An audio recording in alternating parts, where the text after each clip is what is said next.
अब अपन ये रिवाइज करते हैं ऐसे 810, ठीक है। ऐसे 810 पे आ जाओ। 810 का नाम क्या है अभी छोड़ो, मैं बताऊंगा आपको, याद भी कराऊंगा। पहले नीचे आओ, मेरी एक बात सुनो आप। आपको पता है फाइनेंशियल स्टेटमेंट होता है पूरा, ये बंच है, पूरा फाइनेंशियल स्टेटमेंट का बंच है, complete set of financial statement है, जिसमें बैलेंस शीट है, पीएनएल है, सीएफएस है, statement of changes in equity है, नोट्स है, ये अपना पूरा फाइनेंशियल स्टेटमेंट। मैं कह रहा हूँ इस फाइनेंशियल स्टेटमेंट का मुझे एक समरी बना के दो। क्या दो? मुझे समरी फाइनेंशियल स्टेटमेंट बना के दो। समरी फाइनेंशियल स्टेटमेंट में डिटेल्स कम होगी, डिस्क्लोजर्स कम होंगे। ये एक स्ट्रक्चर्ड रिप्रेजेंटेशन है किसका?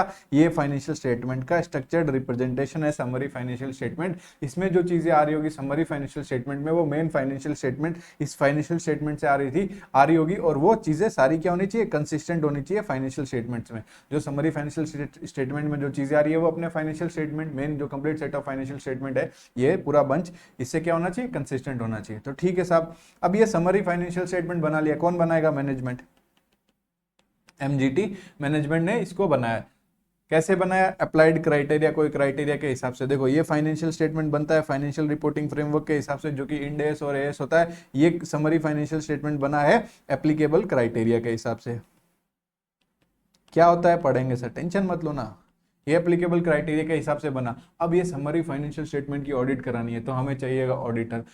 अब ऐसे 810 का नाम आपको याद होगा सर, इसी समरी फाइनेंशियल स्टेटमेंट की आप ऑडिट इसी की ऑडिट कराने के लिए ऑडिटर लाओगे, तो जो ऑडिटर आके इस समरी फाइनेंशियल स्टेटमेंट पर रिपोर्ट करेगा, वही ऐसे 810 का नाम है। Engagement to report on summary financial statement, engagement to report on summary financial statement, SA 810। और एक ऐसे 810 की सबसे बड़ी खास बात, जो ये फाइनेंशियल स्टेटमेंट ऑडिट कर रहा है ना, ये वाला फाइनेंशियल स्टेटमेंट देखो, कंप्लीट सेट ऑफ जो अपना मेन फाइनेंशियल स्टेटमेंट है वो ऑडिट कर रहा है, वही ऑडिटर ही समरी फाइनेंशियल स्टेटमेंट का ऑडिट करेगा। मतलब सेम ऑडिटर ही होगा इसमें। ये ऑडिटर जो मेन फाइनेंशियल स्टेटमेंट ऑडिट कर रहा है, और यहाँ पे जो ऑडिट करेगा समरी फाइनेंशियल स्टेटमेंट की, वो ऑडिटर सेम होना कंपलसरी है, सेम ऑडिटर ही करेगा। आ जाओ ऐसे 810 पर। Engagement to report on summary financial statement, इसकी ऑडिट कौन करेगा? सेम ऑडिटर करेगा। समरी फाइनेंशियल स्टेटमेंट क्या रिफ्लेक्ट करता है सर? इसमें हिस्टोरिकल फाइनेंशियल इंफॉर्मेशन होती है जो डिराइव्ड होती है मेन फाइनेंशियल स्टेटमेंट से, इसमें लेस डिटेल्स होगी, और ये प्रोवाइड करता है स्ट्रक्चर्ड रिप्रेजेंटेशन जो कंसिस्टेंट है हमारा मेन फाइनेंशियल स्टेटमेंट है उससे। ठीक है, कोई दिक्कत? अब सर इसमें भी तीन चीज, बिफोर एक्सेप्टिंग एन एंगेजमेंट क्या है, नेचर ऑफ ऑडिट प्रोसीजर्स, क्या क्या परफॉर्म कर सकते हो, और रिपोर्टिंग के बारे में पढ़ेंगे। टॉपिक खत्म, ऐसे 810 खत्म हो जाएगा। ठीक है, तो सर सुनो, बिफोर एक्सेप्टिंग एन एंगेजमेंट, कौन सा engagement? Engagement to report on summary financial statement. मतलब 810 वाला एंगेजमेंट एक्सेप्ट करने से पहले ऑडिटर तीन चीज करेगा। क्या सर? डिटरमाइन करेगा जो क्राइटेरिया से समरी फाइनेंशियल स्टेटमेंट बना है, वो क्राइटेरिया मतलब एप्लीकेबल क्राइटेरिया एक्सेप्टेबल है कि नहीं है। एक क्या करेगा सर? दूसरा ऑब्टेन करेगा एग्रीमेंट। तीसरा, अरे कौन सा ओपिनियन एक्सप्रेस करेंगे, वो उस चीज पर एग्री कर लेंगे मैनेजमेंट के साथ कि भाई ये फॉर्म ऑफ ओपिनियन होते हैं जो हम एक्सप्रेस करेंगे समरी फाइनेंशियल स्टेटमेंट की ऑडिट करते समय। ठीक है, तो सर सुनो, पहले क्या है? Applied criteria. मैंने आपको बताया जो क्राइटेरिया एप्लीकेबल है, जो क्राइटेरिया मैनेजमेंट अप्लाई करेगा in the preparation of summary financial statement. भाई साहब, फाइनेंशियल स्टेटमेंट बनाने की जिम्मेदारी किसकी? मैनेजमेंट की। समरी फाइनेंशियल स्टेटमेंट बनाने की जिम्मेदारी किसकी? मैनेजमेंट की। ठीक है, तो अप्लाइड क्राइटेरिया क्या होता है? वो क्राइटेरिया जो मैनेजमेंट ने अप्लाई किया in the preparation of the summary financial statement. Management responsible है किस चीज के लिए? डिटर्मिनेशन ऑफ द इंफॉर्मेशन जो रिफ्लेक्ट होगी समरी फाइनेंशियल स्टेटमेंट में, और इस चीज के लिए भी रिस्पॉन्सिबल है कि वो सारी इंफॉर्मेशन जो समरी फाइनेंशियल स्टेटमेंट में आ रही है वो कंसिस्टेंट होनी चाहिए ऑडिटेड फाइनेंशियल स्टेटमेंट से, और रिप्रेजेंट करें fair summary of audited financial statement से। एक बात बताओ, तो स्टेब्लिश क्राइटेरिया है ही नहीं, तो रिस्क इंक्रीज हो जाएगा। जब कोई स्टेब्लिश क्राइटेरिया, देखो क्राइटेरिया कौन स्टेब्लिश करता है? कोई रेगुलेटर, किसी लॉ या रेगुलेशन में क्राइटेरिया दिए गए, अगर वो क्राइटेरिया दिया ही नहीं गया है तो रिस्क क्या हो जाएगा? इंक्रीज हो जाएगा। बात खत्म। वेरी इंपॉर्टेंट, कौन से फैक्टर्स है जो अफेक्ट करेंगे ऑडिटर के डिटर्मिनेशन से कि मैं ये जब वो डिसाइड कर रहा है, क्या डिसाइड कर रहा है कि ये अप्लाइड क्राइटेरिया एक्सेप्टेबल है कि नहीं है, ये चीज उसको डिसाइड करनी है। तो ऑडिटर को डिटरमाइन करना है of the acceptability of the applied criteria. तो नेचर देखेगा, पर्पस देखेगा। नेचर पर्पस किसके होते हैं सर? इंटेंडेड यूजर्स के। जो नेचर और पर्पस है इंटेंडेड यूजर्स के, वो मिसलीडिंग नहीं होने चाहिए, आर नॉट मिसलीडिंग। ये इसकी मेमोरी टेक्निक है। Nature of the entity, entity का नेचर देखेगा, किस टाइप की एंटिटी है, क्या पर्पस है ये समरी फाइनेंशियल स्टेटमेंट बनाने का, वो intended users of summary financial statement है, उनकी इंफॉर्मेशन नीड क्या है, और जो अप्लाइड क्राइटेरिया लगा के आप समरी फाइनेंशियल स्टेटमेंट बनाओगे वो मिसलीडिंग तो नहीं है ना? That are not misleading. कुछ पॉइंट्स टू बी नोटेड में आप पढ़ लो कि अगर स्टेब्लिश क्राइटेरिया एग्जिस्ट नहीं करता तो क्राइटेरिया डेवलप करेगा मैनेजमेंट। कैसे sir? For example based on the practice in a particular industry. अगर अप्लाइड क्राइटेरिया अनएक्सेप्टेबल है या फिर मैनेजमेंट के साथ आप ऑब्टेन नहीं कर पा रहे हो एग्रीमेंट, एक्सेप्ट ही मत करो एंगेजमेंट। अप्लाइड क्राइटेरिया एक्सेप्टेबल नहीं, अनएक्सेप्टेबल है और unable to obtain agreement with the management, तो आप एक्सेप्ट ही मत करो एंगेजमेंट। बात खत्म। पॉइंट नंबर बी पे हो, आपको ऑब्टेन करना है। देखो आप एक्सेप्ट कर रहे हो एंगेजमेंट, उससे पहले मैनेजमेंट के साथ एग्रीमेंट कर लेना कि किस चीज पर एग्रीमेंट कर लेना कि वो एक्नोलेज करता है, वो मानता है और वो समझता है। It acknowledge and understand it's responsibility, कि ये जो समरी फाइनेंशियल स्टेटमेंट बनाने का वो किसकी रेस्पॉन्सिबिलिटी, ये समरी फाइनेंशियल स्टेटमेंट बनाने की रेस्पॉन्सिबिलिटी मैनेजमेंट की है। तो मैनेजमेंट के साथ एग्रीमेंट कर लेगा और ये मतलब इस चीज पे कि वो मैनेजमेंट एक्नोलेज करता है, मानता है और समझता है कि for the preparation of the summary financial statement in the accordance with the applied criteria, applied criteria के हिसाब से समरी फाइनेंशियल स्टेटमेंट बनाना मैनेजमेंट तुम्हारी जिम्मेदारी है, इस चीज पर एग्रीमेंट कर लेंगे। अब सुनो सर, समरी फाइनेंशियल स्टेटमेंट बना रहे हैं तो ऑडिटेड फाइनेंशियल स्टेटमेंट जरूरी नहीं होते क्या? वो भी हो रहे। तो जिसको समरी फाइनेंशियल स्टेटमेंट जा रहे हैं ना, उनको ऑडिटेड फाइनेंशियल स्टेटमेंट भी अवेलेबल कराने की जिम्मेदारी मैनेजमेंट की होती है विदाउट अनड्यू डिफिकल्टी।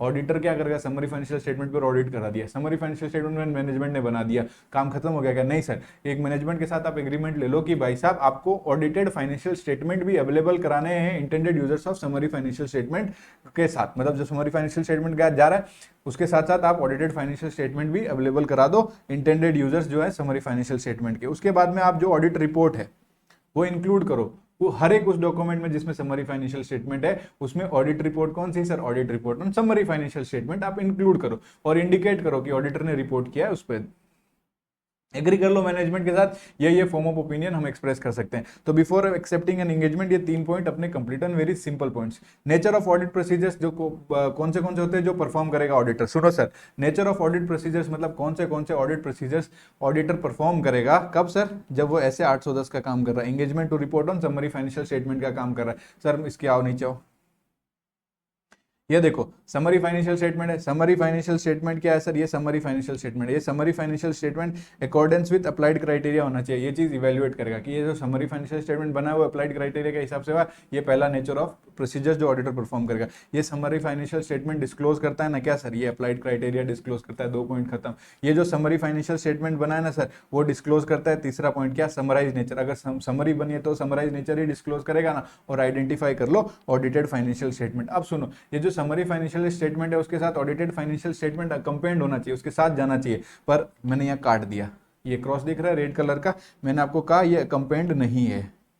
अगर क्या कंपेंड नहीं है मतलब साथ में क्या नहीं गया है, क्या कंपनी नहीं हुआ है? ऑडिटेड फाइनेंशियल स्टेटमेंट, जो समरी फाइनेंशियल स्टेटमेंट है उसके साथ ऑडिटेड फाइनेंशियल स्टेटमेंट नहीं गया है। तो आप डिस्क्राइब कर दो कि किससे और कहां पे मिलेंगे ऑडिटेड फाइनेंशियल स्टेटमेंट, या फिर वो लॉ और रेगुलेशन बता दो जो स्पेसिफाई करता है कि ऑडिटेड फाइनेंशियल स्टेटमेंट आपको अवेलेबल नहीं कराना है to the intended users of summary financial statement. Sir nature of procedures में आप देखो समरी फाइनेंशियल स्टेटमेंट जो बना है in accordance with applied criteria. दूसरा point, summary financial statement disclose करता है applied criteria. Summary financial statement disclose करता है summarise nature and identity, identify कर लो ऑडिटेड फाइनेंशियल स्टेटमेंट। अगर समरी फाइनेंशियल स्टेटमेंट के साथ कंपनी नहीं हुआ आपका ऑडिटेड फाइनेंशियल स्टेटमेंट बताओ हु एंड वेयर, कि ये कहां से मिलेगा आपको और किससे, हुम, फ्रॉम हुम और फ्रॉम वेयर ये ऑडिटेड फाइनेंशियल स्टेटमेंट मिलेंगे। लॉ और रेगुलेशन वो जो स्पेसिफाई करता है, क्या स्पेसिफाई करता है? दैट स्पेसिफाई, जिसमें स्पेसिफाई किया गया है, क्या स्पेसिफाई किया गया कि आपको ऑडिटेड फाइनेंशियल स्टेटमेंट अवेलेबल नहीं करवाएंगे, तो वो लॉ और रेगुलेशन करा दो। देखो भाई साहब आपको इवेल्युएट करना पड़ेगा ऑडिटर को कि ये जो समरी फाइनेंशियल स्टेटमेंट है उसके साथ ऑडिटेड फाइनेंशियल स्टेटमेंट अवेलेबल कराए हैं इंटेंडेड यूजर्स को।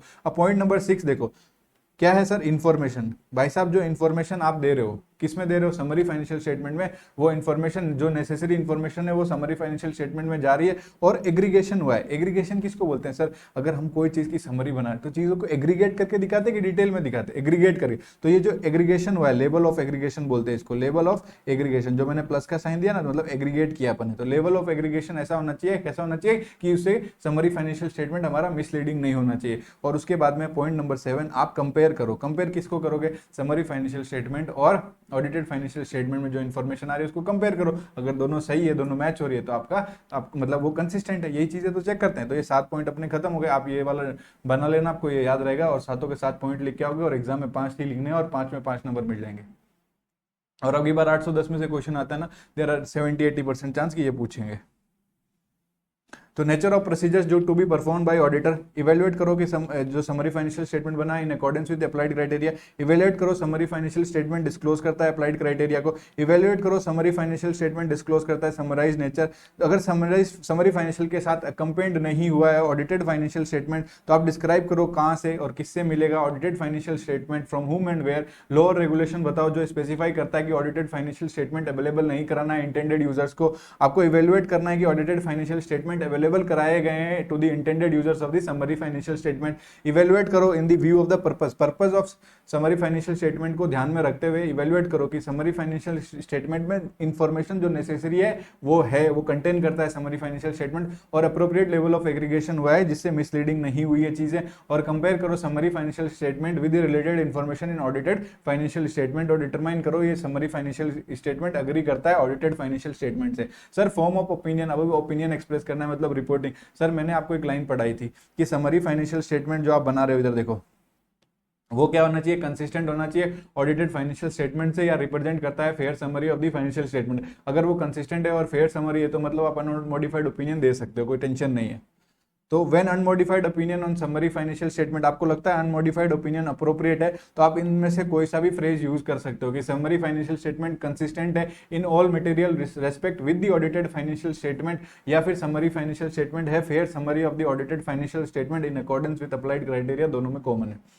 अगर लॉ और रेगुलेशन, कोई लॉ और रेगुलेशन प्रिस्क्राइब करता है वर्डिंग ऑफ ओपिनियन इससे डिफरेंट, जो ऊपर दी गई है उससे डिफरेंट कोई वर्डिंग प्रिस्क्राइब करता है कि आप ये वाली वर्डिंग डालो, तो ऑडिटर क्या करेगा, कुछ भी नहीं सर, जो पहले ये प्रोसीजर्स है ना ये तो करने ही पड़ेंगे। तो देखो अप्लाई प्रोसीजर्स जो डिस्कस किए हैं अर्लियर और फर्दर प्रोसीजर्स करो। सर फर्दर प्रोसीजर कौन से, जो नेसेसरी है, जो आपको लगता है जरूरी है अपने को ओपिनियन देने के लिए वो प्रोसीजर्स करो। सर कौन से, अरे साफ साफ कह रहा है फर्दर प्रोसीजर्स वो करो जिससे आपको जो जरूरी है वो करो, ठीक है। अब लिख देना सर जो जरूरी है, जो फर्दर प्रोसीजर्स जिससे हमें अपना ओपिनियन देना है। अपना मेन मकसद क्या है, टू एक्सप्रेस एन ओपिनियन, और उस ओपिनियन देने के लिए अपने को जो जो प्रोसीजर्स करने की जरूरत पड़े वो करो। Further procedures necessary to enable the auditor to express an opinion. अगर users of summary financial statement है वो मिसअंडरस्टैंड कर सकते हैं ऑडिटर का ओपिनियन, आपको लगता है ऑडिटर को ऐसा लगा जब समरी फाइनेंशियल स्टेटमेंट को ऑडिट कर रहा था तो उसको कैसा लगा, उसको ऐसा लगा कि ये यूजर्स जो समरी फाइनेंशियल मिसअंडरस्टैंड करेंगे। सर मिसअंडरस्टैंड कितनी कॉमन चीज है सर, समझ में नहीं आएगा, उल्टी चीजें इंटरप्रेट करेंगे या गलती से समझेंगे कुछ चीजें जो मैंने समझा ही नहीं, मिसअंडरस्टैंड करेंगे ऑडिटर के ओपिनियन को। तो क्या सर ये ऑडिटर ये चीज इवेल्युएट करेगा, क्या मैं उसमें एडिशनल एक्सप्लेनेशन देके ये मिटिगेट कर सकता हूं जो पॉसिबल मिसअंडरस्टैंडिंग होगी। सर नहीं होगी, एडिशनल एक्सप्लेनेशन देने के बाद में भी हम मिटिगेट नहीं कर पाए तो एक्सेप्ट ही मत करो एंगेजमेंट, क्यों हेडेक बोलते हो, ठीक है, काम खत्म। अब sir modification to the opinion बहुत सिंपल है, SA 810 is the easiest standard, trust me, फालतू का हवा है, बहुत टफ है, कुछ नहीं है। Modification to the opinion UMP OMP in auditor report on audited financial, जो ऑडिटेड फाइनेंशियल स्टेटमेंट है, यहाँ 810 में समरी फाइनेंशियल स्टेटमेंट की बात करते हैं, तो ऑडिटेड फाइनेंशियल स्टेटमेंट में यूएमपी गया, ओएमपी गया, क्वालिफाइड ओपिनियन गया, तो क्या उसमें मॉडिफाई गया है। तो इधर देखो जो ऑडिटर रिपोर्ट है ऑडिटेड फाइनेंशियल स्टेटमेंट की, जो अपनी ऑडिटेड फाइनेंशियल स्टेटमेंट जो complete set of financial statement है जो ऑडिट की, उसमें उसका ऑडिटेड जो रिपोर्ट गया उसमें क्या गया सर, क्वालिफाइड ओपिनियन गया है, यूएमपी गया है और ओएमपी गया है। बट जो ये ऑडिटर है अपना वाला जो समरी फाइनेंशियल स्टेटमेंट की ऑडिट कर रहा है, ऑडिटर से but auditor is satisfied that the summary financial statement are consistent, उसको लगता है समरी फाइनेंशियल स्टेटमेंट तो कंसिस्टेंट है, वो रिप्रेजेंट करता है fair summary of the audited financial statement in accordance with the applied criteria. तो जो ऑडिटर रिपोर्ट होगी समरी फाइनेंशियल स्टेटमेंट की उसमें क्या करेंगे, भाई साहब क्या गया है audited financial statement, qualified opinion गया, यूएमपी गया, ओएमपी गया, हमको लगता है समरी फाइनेंशियल स्टेटमेंट कंसिस्टेंट है, कोई टेंशन नहीं है, समरी फाइनेंशियल स्टेटमेंट रिप्रेजेंट करता है फेयर समरी, तो हम क्या करेंगे उसमें गया, ऑडिटेड फाइनेंशियल स्टेटमेंट में गया, क्या गया सर, ऑडिटेड फाइनेंशियल स्टेटमेंट में गया, क्या गया, यूएमपी गया, क्वालिफाइड गया, ओएमपी गया, तो हम भी स्टेट कर देंगे ऑडिट रिपोर्ट में, कौन सी समरी फाइनेंशियल स्टेटमेंट वाली रिपोर्ट में ये लिख देंगे कि वो वाले जो रिपोर्ट है ऑडिटेड फाइनेंशियल स्टेटमेंट वाली रिपोर्ट है उसमें कंटेन क्वालिफाइड ओपिनियन, यूएमपी और ओएमपी, उसमें जो है वो बता देंगे और डिस्क्राइब कर देंगे क्या बेसिस है क्वालिफाइड ओपिनियन का, और वो क्वालिफाइड ओपिनियन क्या है, वो यूएमपी क्या है, वो ओएमपी क्या जो गया उसमें वो स्टेट कर देंगे, उसको डिस्क्राइब कर देंगे क्या जो ओपिनियन गया है, जो भी क्वालिफाइड ओपिनियन गया, यूएमपी गया और ओएमपी गया, उसको डिस्क्राइब कर देंगे और बेसिस क्या था उस क्वालिफाइड ओपिनियन का वो भी डिस्क्राइब कर देंगे।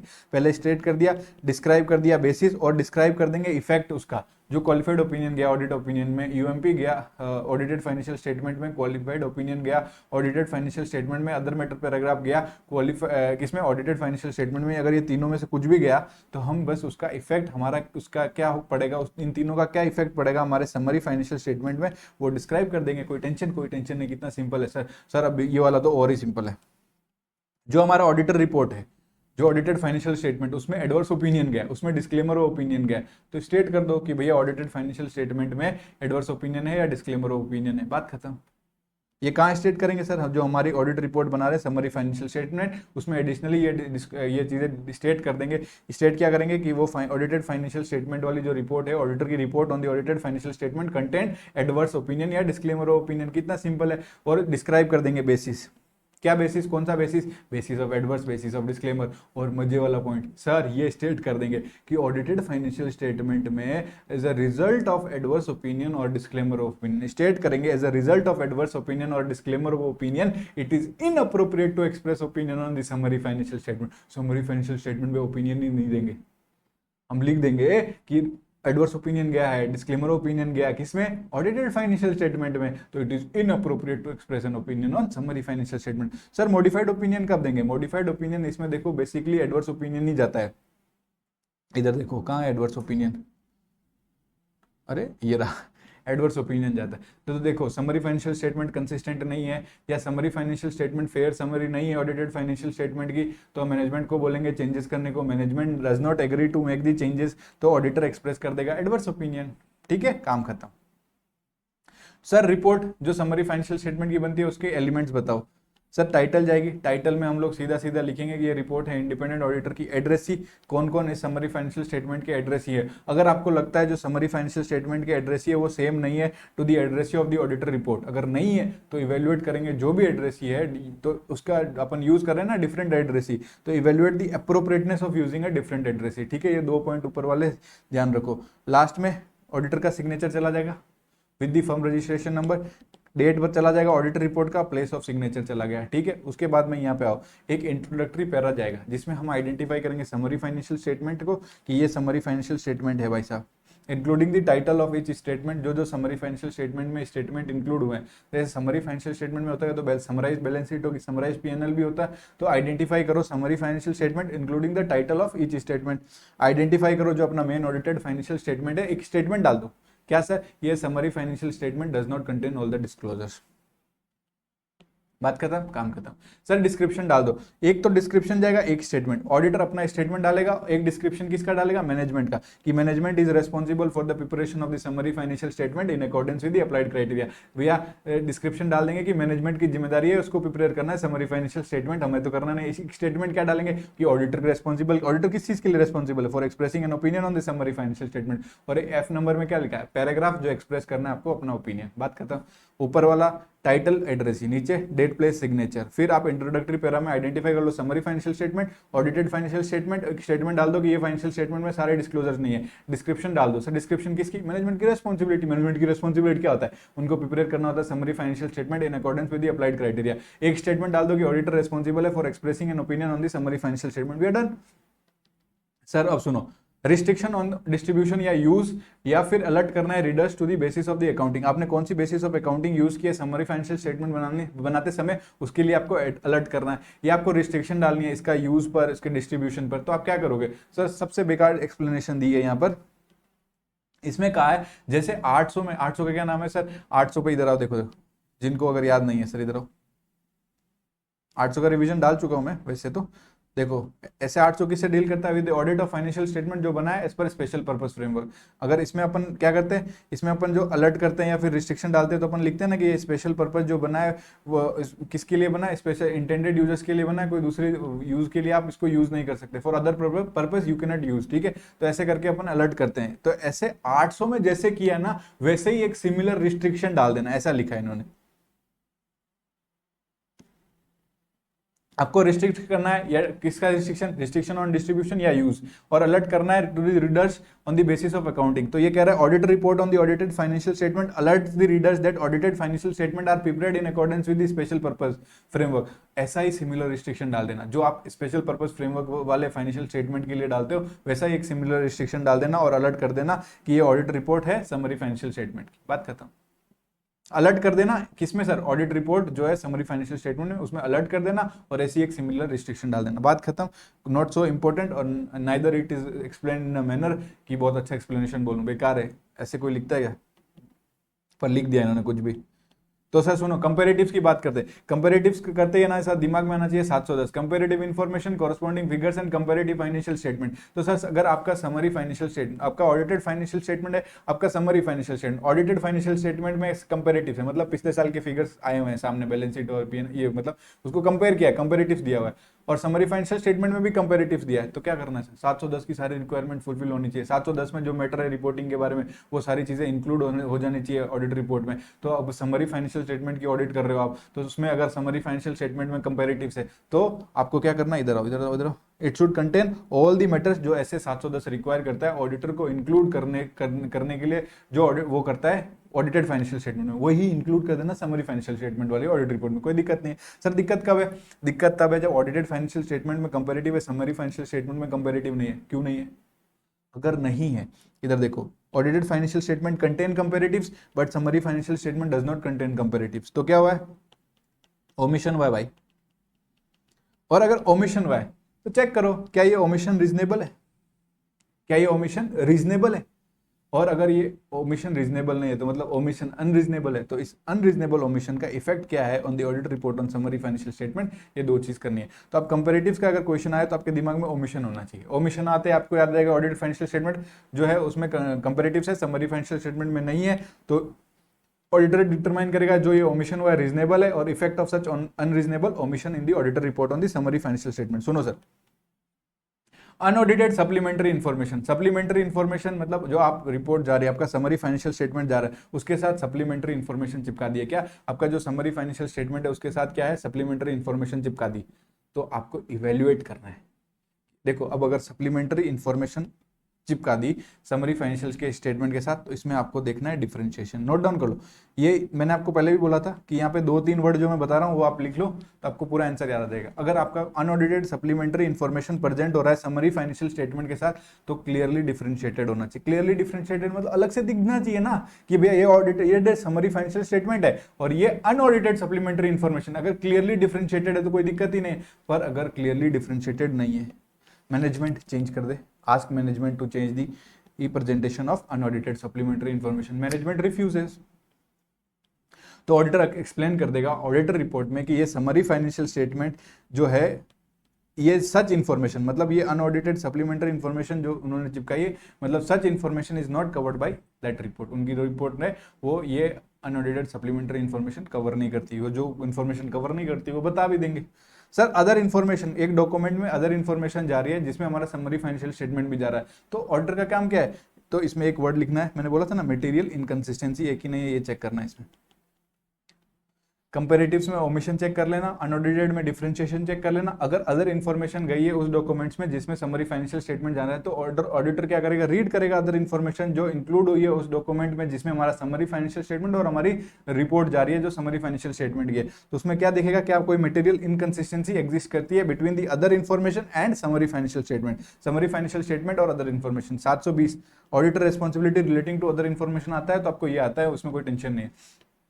तो ऑडिटर ने आइडेंटिफाई कर ली कि मटेरियल इनकंसिस्टेंसी है क्या। If auditor identify material inconsistency, तो उसको क्या करना है, ये डिटरमाइन करना है क्या समरी फाइनेंशियल स्टेटमेंट या अदर इन्फॉर्मेशन। सुनो, समरी फाइनेंशियल स्टेटमेंट और अदर इन्फॉर्मेशन में कुछ इनकंसिस्टेंसी है, सेम चीजें नहीं है, तो भाई किसमें रिवाइज करने की जरूरत है, किसमें चेंजेस करने की जरूरत है, तो ये देखेगा he shall determine whether summary financial statement या other information needs to be revised, क्या रिवाइज करना है। और अगर ऑडिटर बिकम्स अवेयर, क्या अगर उसको पता चल जाता है कि इन्फॉर्मेशन अदर इन्फॉर्मेशन रिवाइज करने की जरूरत है, तो ये बात डिस्कस कर लेगा। अगर सर समरी फाइनेंशियल स्टेटमेंट और अदर इन्फॉर्मेशन उसने कंपेयर किया और उसको पता चला कि अदर इन्फॉर्मेशन को रिवाइज करना है, तो ये डिस्कस कर लेगा मैटर मैनेजमेंट के साथ। काम खत्म sir, we are done. Timing of work and event subsequent to the date of audit report on the audited financial statement. जितनी लंबी हेडिंग है उतना कुछ काम का नहीं है। Question number 1 of our question bank, याद करो। तो सर क्या है इसमें बताओ। 15 जून को मैं बता देता हूँ क्वेश्चन में क्या था। 15 जून को हमारी ऑडिटेड फाइनेंशियल स्टेटमेंट की रिपोर्ट गई, ऑडिटर रिपोर्ट गई, और 15 जुलाई को हमारी समरी फाइनेंशियल स्टेटमेंट वाली ऑडिट रिपोर्ट गई, ऑडिटेड रिपोर्ट ऑफ समरी, थोड़ा खराब ही लिख रहा हूँ जल्दी जल्दी में। तो ये 15 जुलाई को गई, एक महीने का गैप है। 15 जून को कौन सी गई, जो मेन अपनी ऑडिटेड फाइनेंशियल, ये 15 जुलाई। इसके बीच में कुछ इवेंट्स हुए होंगे, तो ये जब समरी फाइनेंशियल स्टेटमेंट बना रहे हो तो आप ऐसे इवेंट्स को भी कंसीडर करना है क्या, उसके लिए आपको ऑब्टेन करना है क्या ऑडिट एविडेंस, उनका इफेक्ट देखना है क्या। Not required to obtain audit additional audit evidence, you are not required to obtain additional audit evidence. ना ही आपको रिपोर्ट करना है किस पे, क्या किस पे sir, of the effects. You are not required to report on the effects that occurred subsequent to the date of audit report. Audit report बनी है ना, जो ऑडिटेड फाइनेंशियल स्टेटमेंट, उसी के बेसिस पे अपनी ये बनेगी summary financial statement. Audited financial statement के बाद ही तो अपना बनेगा समरी फाइनेंशियल स्टेटमेंट, वो बनाओ। उसके बीच में जो भी इस रिपोर्ट, जो मतलब ऑडिटेड फाइनेंशियल स्टेटमेंट की रिपोर्ट और समरी फाइनेंशियल स्टेटमेंट की रिपोर्ट के बीच में जो भी कुछ हुआ है, मतलब देखो subsequent to the date of auditor report on audited financial statement के बाद में, और जो समरी फाइनेंशियल स्टेटमेंट की ऑडिट रिपोर्ट के बनने से पहले बीच में कुछ भी इवेंट्स हो, उन सबके लिए कोई एडिशनल ऑडिट एविडेंस अपने को नहीं करना है, उसका इफेक्ट नहीं देखना है। सिंपल सी बात है। ऑडिटर का एसोसिएट, ऑडिटर को एसोसिएट कर रहे हैं हम लोग। सर मैंने इसको बताया था, अगर आप इस कॉन्सेप्ट को पढ़ो ना तो पहला ये दो जो है उसको आप अलग कर लेना, ये एक अलग कंसेप्ट है, ये एक अलग कंसेप्ट है, बात खत्म। अब ऑडिटर का एसोसिएशन मतलब ऑडिटर को हम एसोसिएट कर रहे हैं। पहला सर, अगर एंटिटी प्लान करता है किस चीज के, एंटिटी प्लान्स टू स्टेट की ऑडिट, वो लिखता है, स्टेट करता है क्या, कि ये जो ऑडिटर है ना उसने रिपोर्ट किया समरी फाइनेंशियल स्टेटमेंट पे। एक डॉक्यूमेंट में हमने एंटिटी ने प्लान किया है क्या लिखने का, क्या स्टेट करने का, कि उसमें आप क्या स्टेट कर रहे हो, स्टेट ये कर रहे हो, उसमें ये लिख रहे हो, उसमें ये बता रहे हो कि ऑडिटर ने रिपोर्ट किया समरी फाइनेंशियल स्टेटमेंट में, जिसमें उस डॉक्यूमेंट में समरी फाइनेंशियल स्टेटमेंट भी है, बट यू आर प्लानिंग, मतलब मैनेजमेंट या एंटिटी जो भी बोलो, दे डज नॉट प्लान, मतलब उन्होंने प्लान किया है not to include related auditor report. मतलब वो समरी फाइनेंशियल स्टेटमेंट की ऑडिट करवा ली पर वो रिपोर्ट साथ में नहीं डाल रहे, और उन्होंने क्या लिखा है कि ऑडिटर ने इस पर रिपोर्ट किया है। मैनेजमेंट को बोलेंगे भैया हमारी रिपोर्ट भी इंक्लूड करो उस डॉक्यूमेंट में, मैनेजमेंट ने नहीं किया, डिटरमाइन करो और कैरी आउट करो अप्रोप्रिएट एक्शन। अप्रोप्रिएट एक्शन क्या है वो आप देखो, मुझे नहीं पता, आईसीआई ने भी यही बोला, determine and carry out other appropriate actions, जो आप डिजाइन करोगे खुद, जिससे मैनेजमेंट को आप प्रिवेंट करोगे कि वो आपको इनअप्रोप्रिएटली एसोसिएट कर रहे हैं with summary financial statement in that document, to prevent, उस चीज से आपको रोकना है कि ये इनअप्रोप्रिएट जो एसोसिएशन करे, भाई सब इनअप्रोप्रिएटली एसोसिएट ही करना। जब समरी फाइनेंशियल स्टेटमेंट डाल रहे हो, आप ये भी कह रहे हो कि हमने ऑडिट किया, तुम्हारी रिपोर्ट क्यों नहीं डाल रहे, अगर नहीं डाल रहे तो मैनेजमेंट से रिक्वेस्ट करो कि डालो, मैनेजमेंट फिर भी नहीं करता, डिटरमाइन करो और कैरी आउट करो अदर अप्रोप्रिएट एक्शन जो आपको लगे, जिससे आपको प्रिवेंट करना है मैनेजमेंट को from inappropriately associating the auditor with the summary financial statement, की ये जो इनअप्रोप्रिएट एसोसिएशन है वो नहीं होना चाहिए। ये लास्ट है।